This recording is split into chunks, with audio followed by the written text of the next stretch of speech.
एका व्यक्तीला अमानुष मारहाण करणाऱ्या सतीश भोसलेवर अखेर गुन्हा दाखल झालेला आहे। भोसलेसह 4 जणांविरोधात गुन्हा दाखल झालाय। बीडच्या शिरूर कासार या तालुक्यातील एका व्यक्तीला अमानुषपणे मारहाण करण्यात आली होती। बेदम मारहाण बॅटच्या साह्याने मारहाण करण्यात आली होती। याचा व्हिडिओ सोशल माध्यमांवर व्हायरल झाला आणि यानंतर संतापाची लाट उसळली। पोलिसांनी फिर्यादी होऊन पोलीस उपनिरीक्षक धनंजय कुलकर्णी यांच्या फिर्यादीवरून गुन्हा दाखल करण्यात आलेला आहे। या सतीश भोसलेवर गुन्हा दाखल झालेला आहे। त्याच्या व्यतिरिक्त 4 जणांवर गुन्हा दाखल झालाय।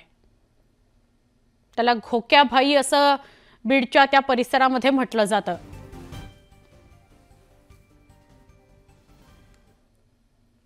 सतीश भोसलेने केलेली मारहाण ढाकणे कुटुंब बीडच्या शिरूर कासार पोलीस स्टेशनमध्ये दाखल झालं।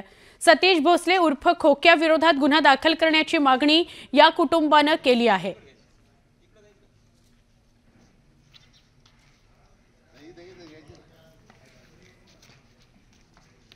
आमचे प्रतिनिधी सुरेश जाधव यांच्याशी बोलूया। सुरेश धस विधिमंडळ परिसरात बोलताना असं म्हणाले की ज्याला मारहाण झालेली आहे ते प्रकरण 1.5 वर्ष आधीच आहे, पण आता जरी तो समोर आला आणि त्याने तक्रार दाखल केली तरी सुद्धा कारवाई होईल।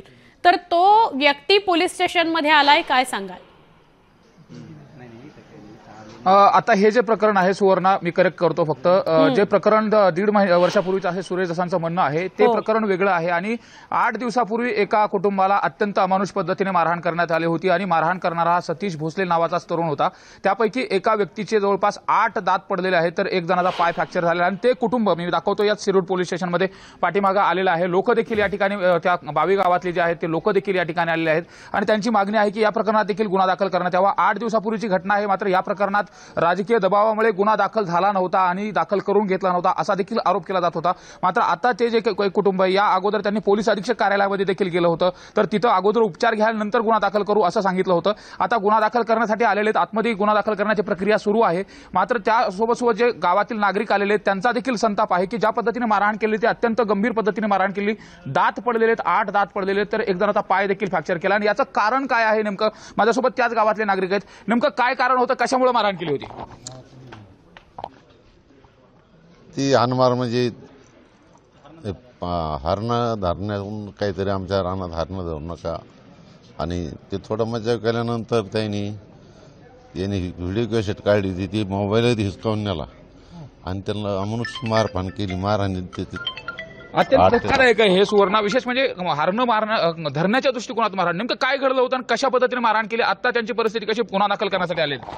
खरं तर त्या शेतामध्ये म्हणजे पहिली गोष्ट हे जे आरोपी आहेत त्या शेतामध्ये का गेले?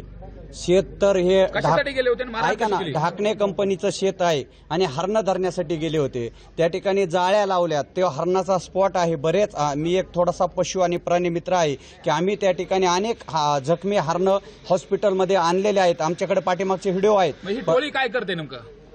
म्हणजे हे हरणाची शिकार करते आणि हरणाची शिकार केल्याच्या नंतर त्यांना जर कुणी आडं आलं तर अशा पद्धतीचं खरं म्हणजे कुठलाही कशामुळे केली नेमकी मारहाण करण्याचं कारण तेच आहे फक्त की हरणं त्यांनी त्या जाळीत एक हरणाचं पिल्लू पकडलं होतं आणि हे शेतकरी सांगत होते की त्या हरणाला तुम्ही मारू नका, आमच्या शेतातून नेऊ नका, म्हणूनच मारहाण केली, दुसरं काही कारण नाही। आणि मारहाण या पद्धतीची की 8 दात पडाव, पाय फ्रॅक्चर व्हावा। खरं तर अशा आरोपीला या पद्धतीची जर मारहाण आणि शेतकरी का तर हरणाचं पिल्लू हरण वाचावं म्हणून प्रयत्न करतोय आणि त्या पद्धतीने जर त्यांना मारहाण केली असेल तर या आरोपीवर मोकाच नाही, आणखीन यापेक्षा कोणताही भयान गुन्हा दाखल करावा अशी संपूर्ण शेतकऱ्याची आणि पशु प्राणी मित्र म्हणून माझी देखील आक्रमक झालेले। नेमकं काय कारण होतं, आता काय मागणी तुमची सगळ्यांची? सतीश भोसले हा हरणाच्या शिकारीला त्याचे भाऊ असे 7-8 जण गेले।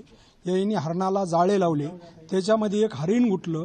ह्या दिलीप ढाकणे यांनी त्याचा व्हिडिओ बनवला। काय व्हिडिओ बनवला, आमच्या उद्या केस होईल म्हणून असं हे केलं। आणि सतीश भोसलेकडे इंडीवर गाड्या आणि 2-2 किलो सोन्याच्या चैनी येतात, हे त्याच्या हक्काचा आशीर्वाद घटना कधीची गुन्हा त्याला त्याच्या हक्काचा PI साहेबला फोन येत असावा, SP साहेबला जात असावा। नेमका तो सुरेश दस आहे। सुरेश दस हा मी विधानसभेचा काय घडलं, काय मागणी तुमची? हरण्याचा शिकार करण्यास मागणी काय तुमची? मागणी आहे की यांच्यावर गुन्हा दाखल व्हावा आणि ज्यांनी आतापर्यंत हे रोखलं त्याच्यावर सुद्धा गुन्हा दाखल व्हावा। कारण 19 तारखेची SP ऑफिसला गेलेले असताना SP ऑफिस मधून त्याला हाकलून लागलं आणि थोरवट नावाचा एपीआय होता, त्यांनी एपीआयने यांना इथं हाकलून लावलं. थोरवटचं आता ज्याची तुमची भूमिका लिस्ट काय आहे आता? त्याचे फोन आता चेक भूमिका करावं. काय तुमची? त्या खोक्यावर गुन्हा दाखल होऊन खोक्याचा जो आका आहे त्या आकावर सुद्धा गुन्हा दाखल व्हावा. त्याचा आका म्हणजे सुरेश धस, त्याच्यावर सुद्धा गुन्हा दाखल व्हावा. आपण पाहतो हे आक्रमक झालेले लोक आहेत आणि गुन्हा दाखल करण्याची मागणी करतात. विशेष म्हणजे सतीश भोसले याच्यावरती गुन्हा दाखल करावा अशी मागणी केली जात असताना आता सुरेश धस यांच्यावरती देखील गुन्हा दाखल करा अशी मागणी केली जाते. सुवर्णा, नक्की धन्यवाद ही माहिती दिल्याबद्दल. पण